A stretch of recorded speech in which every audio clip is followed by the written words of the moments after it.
Brian Bowersock, the Auto Man here. Today we're talking about ways to save fuel. We're going to start with one of the #1 ways to save fuel, and that is tire pressure. By keeping your tires aired to what the manufacturer of your vehicle for the make and model recommends, you can save a ton of money in fuel. If you look around you on the freeway, you often see vehicles driving by with 1 or 2 tires that are low on pressure. Make sure and check your tire pressure regularly and air your tires as needed when the tires are cold. Maintenance on a vehicle is another big one. You can save 20 to 30% of fuel cost by maintaining your vehicle properly. Dirty air filters, worn out spark plugs, wires, plug fuel filters, etc. can cause big issues with your vehicle.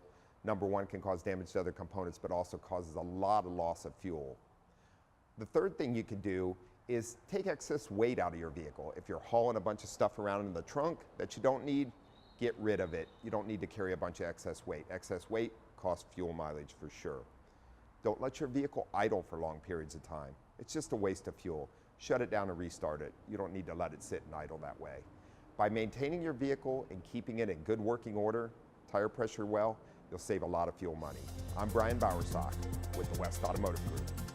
Join the Auto Man next Friday during News 8 at 7 a.m. and 7 p.m. on the CW. Plus, listen to Auto Talk Radio Saturday mornings at 7 on the AM 760 KFMB.